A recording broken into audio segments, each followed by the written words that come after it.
On June 25, at the Centre for Airborne System in Bengaluru, a certificate changed hands. Not a routine handover, a declaration.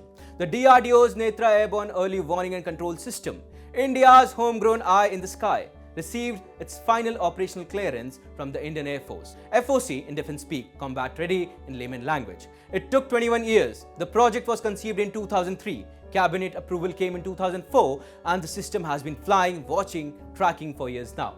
But on that day in Bengaluru, India made it official. Netra is no longer a work in progress. It's a weapon. It is not just another DRDO milestone. It is India's own flying radar, an airborne command center, a battlefield manager, a force multiplier that can detect threats hundreds of kilometers away. Direct fighter aircrafts, coordinate missiles, monitor drones and cruise missiles, and dramatically improve India's chances in a two-front conflict against China and Pakistan.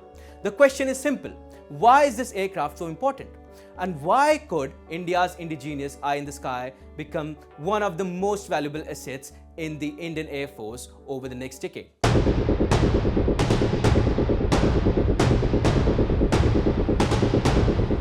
Netra is not a fighter jet. It does not fire missiles. What it does is arguably more important. It sees everything before anyone else does.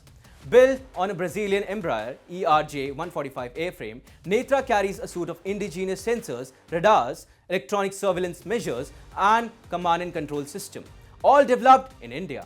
Its primary radar provides 240-degree coverage. It can detect enemy fighter aircraft, incoming missiles, drones, and even seaborne threats from long distance. It then relays the intelligence in real time to IF fighter cockpit and ground command centers. Think of it as the brain of the sky. Fighter pilots flying in contested airspace are essentially flying blind without it. Netra gives them sight. It tells them where the threat is, what it is, and how fast it is moving. That is the difference between a mission and a catastrophe. The system was built across 5 DRDO laboratories. The Center for Airborne System led the integration. The Electronics and Radar Development Establishment designed the radar. The Defense Electronic Application Laboratory handled communication and data links. The Defense Avionics Research Establishment developed the self-protection suit. This was not one man's project. It was India's. Here is what matters most. Netra did not wait for a clearance certificate to prove itself. The IF deployed Netra during the Balakot airstrike in February 2019, the first cross-border strike India conducted in decades. It was there during the India-China border standoff in 2020, where troops faced off at Galwan. And it was deployed again during Operation Sindoor in 2025. 3 high stakes, real-world operations, 3 deployments. That is not a test. That is a track record. The Indian Air Force did not wait for final clearance to trust Netra. It inducted the aircraft and used it operationally before the paperwork was done.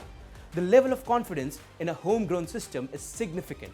It tells a story of a military that believed in its own scientists.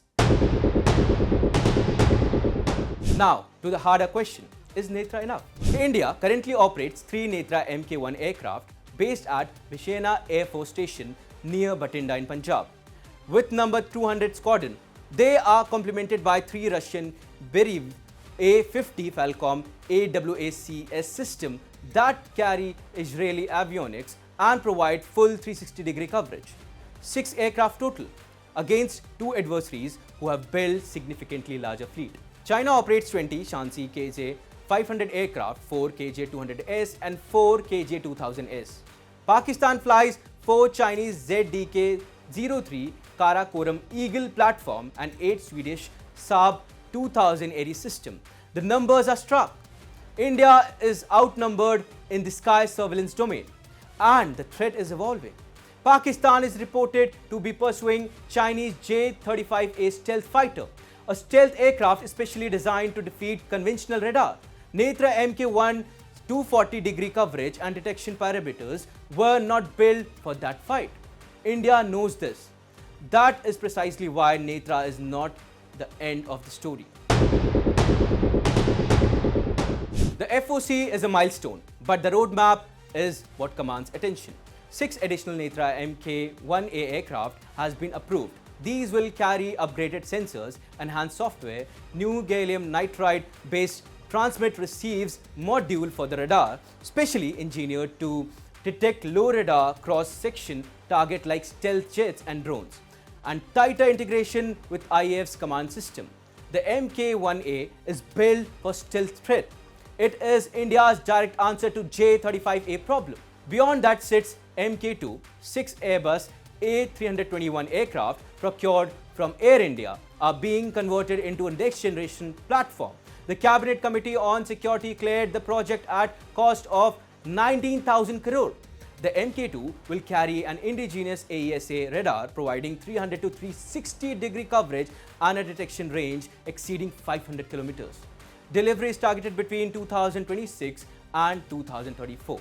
Adani Defence and Aerospace has been designated as the lead industry partner.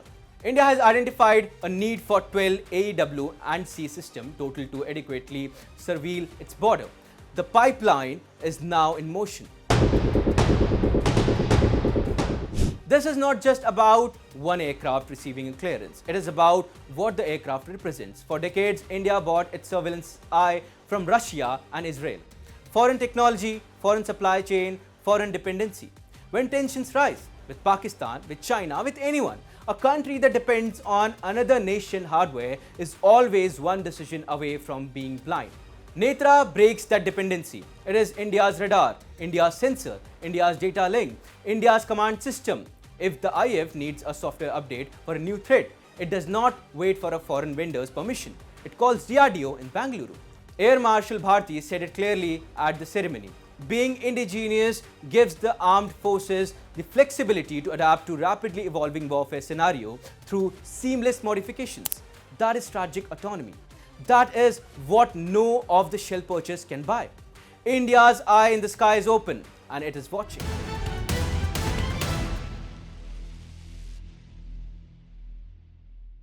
If they had a nuclear weapon, The old rules are breaking. Alliances are shifting. Apologize again to the victims of the paedophile Jeffrey Epstein. Wars are redrawing maps. Oil routes can shake economies overnight. One election in America can impact markets in Mumbai. no tax on tips. One move by China can alter the balance in Asia. One conflict in West Asia can hit every Indian household. This is no longer a distant story. This is our story. Your story. Because for the first time in decades, India is not watching from the sidelines. India is rising. India is negotiating. India is balancing rivals. India is building military strength. India is shaping trade routes. India is becoming central to the new global order. And yet, most global news is still told through someone else's lens. Washington's lens, Beijing's lens, London's lens. But where is India's lens? Where is the platform that explains the world from our perspective? Welcome to India's Axis, a new destination for geopolitics, strategy and power seen through India's eyes, from Neighborhood Watch to the biggest global stories that matter to you. Why tensions in the Taiwan Strait matter to India, how one move by China can affect India's security, what turmoil in Pakistan means for regional stability, how Bangladesh, Sri Lanka, Nepal, and Bhutan shape India's neighborhood, why oil choke points can hit your wallet, how wars abroad can reshape India's security. This is not noise. This is not shouting.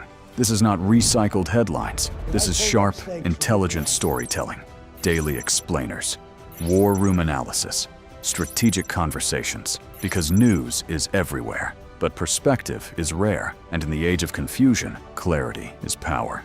Axis is for the audience that wants more than headlines. The axis of global power is shifting. India is at the center of that shift. It's time the world was explained accordingly, to understand the world through India's strategic lens. Subscribe now.